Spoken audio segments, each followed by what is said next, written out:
الحمدللہ رب العالمین الصلاة والسلام علیک یا رسول اللہ وعلی آلک و صحابک یا حبیب اللہ الصلاة والسلام علیک یا نبی اللہ وعلی آلک و صحابک یا نور من نور اللہ۔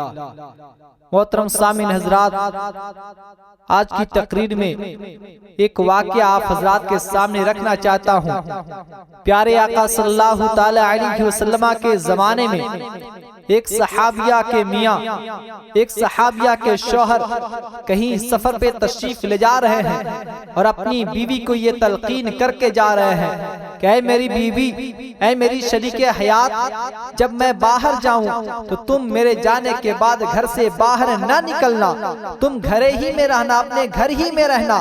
اللہ اکبر! اللہ کی شان دیکھیے کہ ایک دن ان کے باپ کی، اس عورت کے باپ کی طبیعت خراب ہو جاتی ہے، ان کے والد کی طبیعت خراب ہو جاتی ہے۔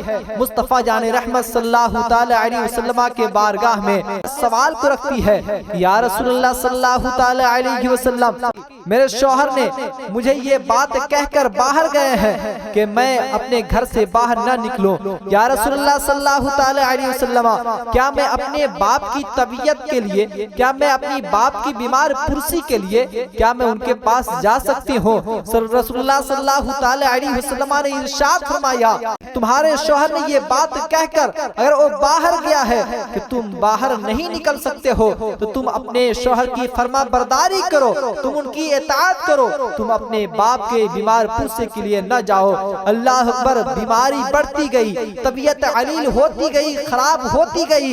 پھر دوسری بار وہی عورت میرے پیارے آقا صلی اللہ تعالی علیہ وسلم کے بارگاہ میں پھر ایک عرضہ پیش کرتی ہے، یا رسول اللہ صلی اللہ تعالی علیہ وسلم، میرے باپ کی طبیعت زیادہ خراب ہو چکی ہے، کیا میں اپنے باپ کے بیمار پرسی کے لیے جا سکتی ہوں؟ پیارے آقا صلی اللہ تعالی علیہ وسلم نے ارشاد فرمایا کہ اگر تمہارے شوہر نے یہ بات کہہ کر باہر گیا ہے کہ تم گھر سے باہر نہیں نکل سکتی ہو تو تمہارے اوپر شوہر کی اطاعت کرنا لازم ہے، تم اپنے باپ کی بیمار پرسی کے لیے نہیں جا سکتے ہو۔ اللہ اکبر! اللہ کا کرنا ایسا ہوا کہ ایک دن اس باپ کا انتقال ہو جاتا ہے، ان کی تدفین کر دی جاتی ہے، اور وہ عورت اپنے باپ کے تدفین پر، اپنے باپ کے انتقال پر صبر کر لیتی ہے، صبر و تحمل سے کام لے لیتی ہے۔ ان کے باپ کی تدفین کے بعد میرے آقا صلی اللہ تعالی علیہ وسلم نے اس عورت کے پاس ایک خبر بھیجی، اس عورت کے پاس ایک خوشخبری بھیجی اور فرمایا کہ مبارک ہو کہ تمہارے اس صبر و تحمل کے بدلے میں اللہ تبارک و تعالی نے تمہارے باپ کی مغفرت فرما دی ہے، تمہارے باپ کی بخشش فرما دی ہے۔